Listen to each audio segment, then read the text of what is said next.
Marlène et Jean-Claude te présentent pour 2026 la série qui s'intitule « Voici, il vient ». Merci pour ta fidélité et que l'Éternel continue de t'éclairer tandis que tu découvres la vérité. Amen. Tandis que tu découvres la vérité. Aujourd'hui, notre thème est « Je vis bien. Je n'ai aucun problème ». La référence se trouve au livre de 2 Rois, chapitre 4, les versets 11 à 13. 2 Rois, chapitre 4, versets 11 à 13. Prions. Notre Seigneur et notre Dieu, merci pour la parole. Nous avons vu la proposition de cette femme alors que nous nous apprêtons à étudier. Cet esprit de nous aider à retenir le positif et à agir en conséquence. Merci pour ta présence, Seigneur. Merci de nous guider. Nous t'avons prié au nom de Jésus pour ta gloire éternelle. Amen. Rappelle-toi, nous allons relire dans le livre de 2 Rois chapitre 4, verset 10, ce qui suit. Faisons une petite chambre haute avec des murs et mettons-y pour lui un lit, une table, un siège et un chandelier, afin qu'il s'y retire quand il viendra chez nous. Voici la proposition de la femme. L'homme a entendu. Et je voudrais te rappeler que la Bible ne donne pas tous les détails. Mais que s'est-il passé? Lisons verset 11. Élisée étant revenu à Sunem, se retira dans la chambre haute et y coucha. On s'arrête ici. Que s'est-il passé? Je relis la fin du verset 10. Non, tant pis, on lit le verset 10. Faisons une petite chambre haute avec des murs et mettons-y pour lui un lit, une table, un siège et un chandelier, afin qu'il s'y retire quand il viendra chez nous. La Bible ne dit pas que son époux a répondu à cela. C'est une bonne proposition. Eh bien, nous le ferons, mon amour. Nous tombons directement au verset 11. Élisée étant revenu à Sunem, se retira dans la chambre haute et y coucha. On s'arrête ici. Vois-tu, femme, homme aussi, les deux, quand tu parles avec sagesse, quand tu parles sous l'influence du Saint-Esprit, alors véritablement on peut dire, on est bien à la maison quand règne l'amour. Ce n'est pas le fruit du hasard, c'est être conduit par le Saint-Esprit. Si tu veux que Dieu te bénisse, quand tu ouvres la bouche, que ce soit avec sagesse, quand tu ouvres la bouche, c'est pour des propositions qui sont accueillies sans conflit, sans discussion. Ils ont réalisé la petite chambre. Et quelle surprise pour Élisée, quand il passe la fois suivante d'entendre « Nous t'avons préparé une surprise. » Ah bon? Il monte et il découvre la chambre haute. Il s'y retire pour se reposer. Alors maintenant, nous lisons le verset 12. Il dit à Géasi, son serviteur, « Appelle cette Sunamite. Géasi l'appela et elle se présenta devant lui. Et Élisée dit à Géasi, dis-lui, voici tu nous as montré tout cet empressement. Que peut-on faire pour toi? Faut-il parler pour toi au roi ou au chef de l'armée? Elle répondit, j'habite au milieu de mon peuple. On s'arrête ici. J'habite au milieu de mon peuple. Élisée est heureux de se retrouver dans cette chambre haute. Élisée se pose une question. Pourquoi cette femme a-t-elle fait? Note bien qu'il dit à Géasi, va appeler la femme. Parce qu'il voit que c'est elle qui est derrière cette affaire. Il n'a pas dit, appelle la femme et son mari. Oui, elle a un mari. Mais bien sûr. Verset 9. Elle dit à son mari, voici, je sais que cet homme. D'accord? Donc, elle a un mari. Elle passe un jour et il y a tout cela. Et qu'est-ce dit-il? Verset 12. Il dit à Géasi, son serviteur, appelle cette Sunamite.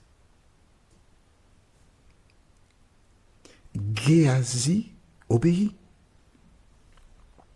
En fait, tous les personnages que nous voyons là, ils obéissent. Et la femme arrive. Élisée se sent obligé de faire quelque chose. La dame, elle a fait ça avec tant d'empressement. Que puis-je faire en retour? Que puis-je donner en retour? C'est cela la question. Et cela m'incite à te poser une question, moi. Que veux-tu offrir en retour à Jésus de Nazareth, qui a laissé le ciel, qui a connu la souffrance, qui a donné sa vie pour te racheter, et qui te dit, ma fille, mon fils, donne-moi ton cœur. Qu'es-tu prête ou qu'es-tu prêt à donner à Jésus? J'aime beaucoup la musique. Oh oui, le soir avant de m'endormir, assez souvent, j'écoute de la musique. Il y a une chanson qui m'a interpellé que j'aime énormément. Le titre c'est « J'ai quitté le ciel pour toi ». Et je te dis que lorsque j'écoute de la musique, je porte attention aux paroles. Il y a des personnes qui sont obnubilées par la musique elle-même. Mais moi, on pourrait enlever la musique, juste me donner les paroles et je suis satisfait. Parce que ce qui est important pour moi, ce n'est pas la musique, mais ce sont les paroles du chant. J'ai quitté le ciel pour toi. J'ai connu la misère extrême, perdu, mourant loin de moi, ignorant mon amour suprême. Je suis ton sauveur, ton ami. Reviens à moi dans ta tristesse. Oh, sois sauvé dès aujourd'hui et tu chanteras d'allégresse. Vois-tu, quand tu prends le temps pour peser chaque parole, tu ne peux pas rester insensible. Et là, Élisée, homme de Dieu, il ne peut pas rester insensible. Il y a quelque chose qui s'est passé.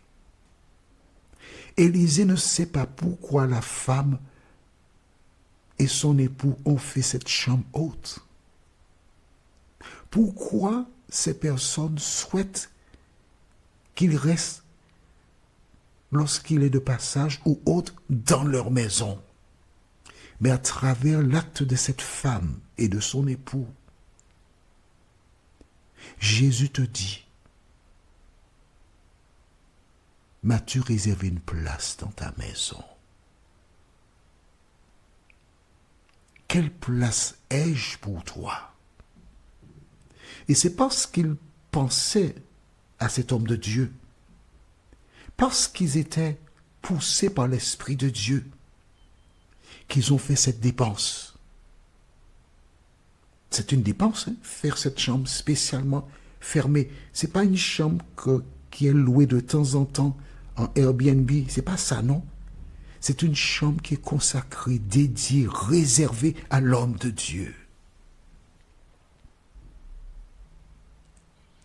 Alors, nous n'avons pas tous les détails. On pourrait dire que c'est un studio avec toilettes, climatisation, etc. C'est pas ce qui est important. L'important, c'est de savoir quelle place as-tu réservée à Dieu dans ta maison. Et là, il ne s'agit pas de la maison physique, mais de ta personne. Pourquoi? Parce que Jésus déclare, votre corps est le temple du Saint-Esprit. La question de savoir qui habite en toi. Qui est ton Père? Le prince de ce monde ou l'Éternel? Alors cette femme dit, oui, mais moi, je suis bien, je n'ai pas de problème.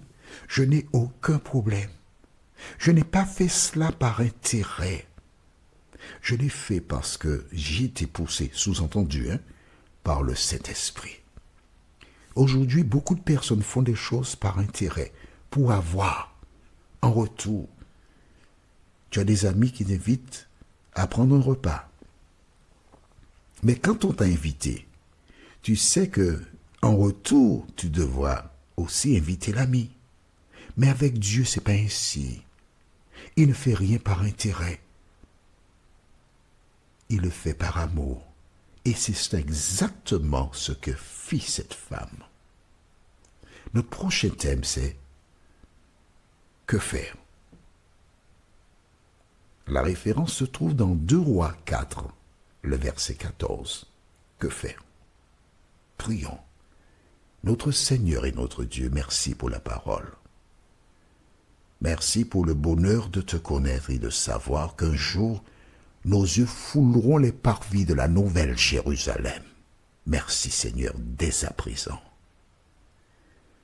Nous voyons que cette femme était désintéressée.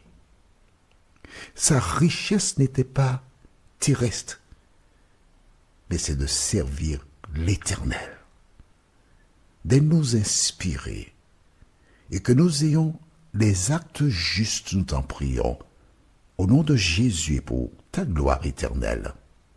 Amen. Que l'Éternel continue de te bénir et il me tarde encore de te retrouver. Nous sommes parvenus au terme de notre réflexion. Si d'aventure tu as une question, il te suffit d'envoyer un message par le biais de WhatsApp au numéro suivant, plus 596 696 88 93 93. Et alors Jean-Claude, moi, je me ferai un réel plaisir de répondre à ta question.